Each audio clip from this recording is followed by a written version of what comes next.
द्रौपदी मुर्मू के राष्ट्रपति पद पर निर्वाचित होने की खुशी झारखंड बीजेपी के लिए होली दीपावली से कम नहीं है। तभी तो झारखंड बीजेपी दफ्तर के सामने जिस तरह से भाजपा कार्यकर्ताओं ने जश्न मनाया, उसे सभी लोग देखते रह गए।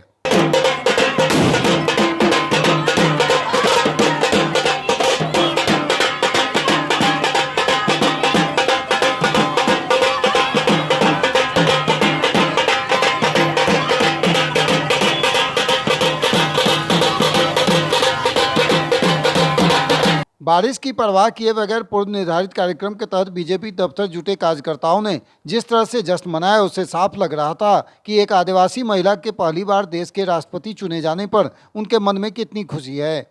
गुलाल लगाकर एक दूसरे को बधाई देने के बाद भाजपा महिला मोर्चा के कार्यकर्ताओं ने ढोल नगाड़ा के धुन पर जमकर डांस की। पटाखों के बीच एक दूसरे को लड्डू खिलाकर भाजपा कार्यकर्ताओं ने इस अवसर को होली दीपावली जैसा उत्सव मना दिया। बीजेपी दफ्तर के सामने पार्टी कार्यकर्ताओं के साथ द्रौपदी मुर्मू के राष्ट्रपति पद पर निर्वाचित होने की खुशी में जश्न मनाते हुए पूर्व मुख्यमंत्री बाबूलाल मरांडी ने कहा कि देश के इतिहास में पहली बार कोई आदिवासी महिला राष्ट्रपति बनी है। इसका क्रेडिट देश के प्रधानमंत्री नरेंद्र मोदी और बीजेपी के राष्ट्रीय अध्यक्ष जेपी नड्डा को जाता है। द्रौपदी मुर्मू झारखंड की राज्यपाल भी रही हैं और इनका कार्यकाल यादगार रहा है। इस वजह से झारखंड के लोगों का लगाव और भी है। पूर्व स्पीकर सीपी सिंह और भाजपा के राष्ट्रीय सचिव आशा लकड़ा ने भी द्रौपदी मुर्मू के राष्ट्रपति पद पर निर्वाचित होने पर खुशी जताते हुए पीएम मोदी के प्रति आभार जताते हुए कहा है कि एक आदिवासी महिला को देश का सर्वोच्च पद पर आसीन कर उन्होंने इतिहास रच दिया है। गौरतलब है कि द्रौपदी मुर्मू राष्ट्रपति चुनाव में एनडीए प्रत्याशी थी, जिन्होंने यूपीए प्रत्याशी यशवंत सिन्हा को भारी मतों से हरा दिया है। द्रौपदी मुर्मू 25 जुलाई को देश के नए राष्ट्रपति के रूप में पदभार ग्रहण करेंगी। बड़ी महत्व नहीं दी गई, भले लोगों ने राजनीति करते रहे, लेकिन प्रधानमंत्री आदरणीय नरेंद्र मोदी जी वह नहीं दबाई। आदिवासी महिला और झारखंड से राज्य की राज्यपाल हो रही है। झारखंड के लिए भी बड़ा गौरव की बात है। आज देश के राष्ट्रपति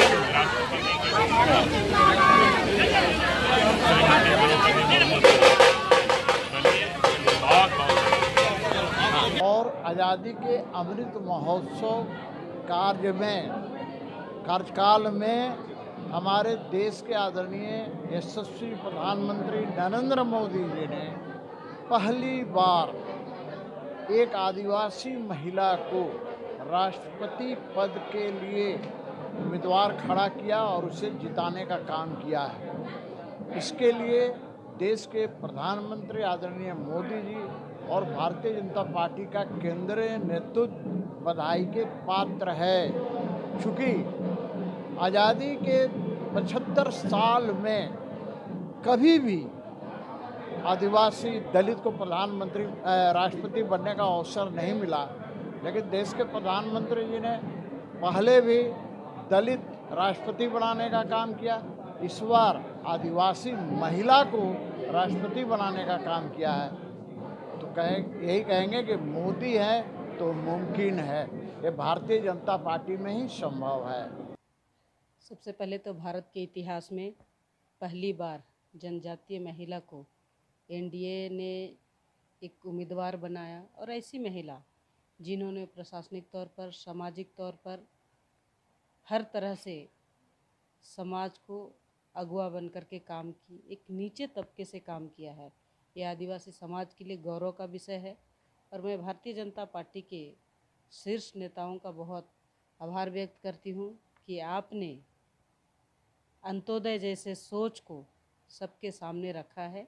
और द्रौपदी मुर्मू जो झारखंड की राज्यपाल रही, पूरे 6 साल तक उन्होंने पूरा काम किया और झारखंड को गति देने में, झारखंड को की दिशा तय करने में, आदिवासी समाज को आगे बढ़ाने में महत्वपूर्ण भूमिका रखी थी। ऐसी महिला को आज आदिवासी समाज का गौरव का समय है।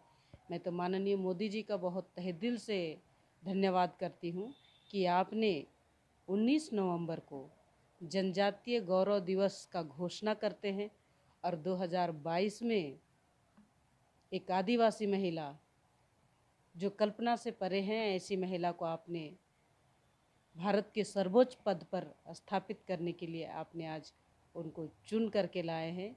मैं पुनः पूरे देश के आदिवासी समाज की ओर से, रांची की जनता की ओर से, हम लोग की राष्ट्रपति आदरणीय द्रौपदी मुर्मू जी का हार्दिक हार्दिक शुभकामना और बधाई करते हैं कि आपने जिस जगह पर आपको सुशोभित होना था, नरेंद्र भाई मोदी ने, एनडीए की टीम ने आपको वहां तक बैठाने का काम किया है।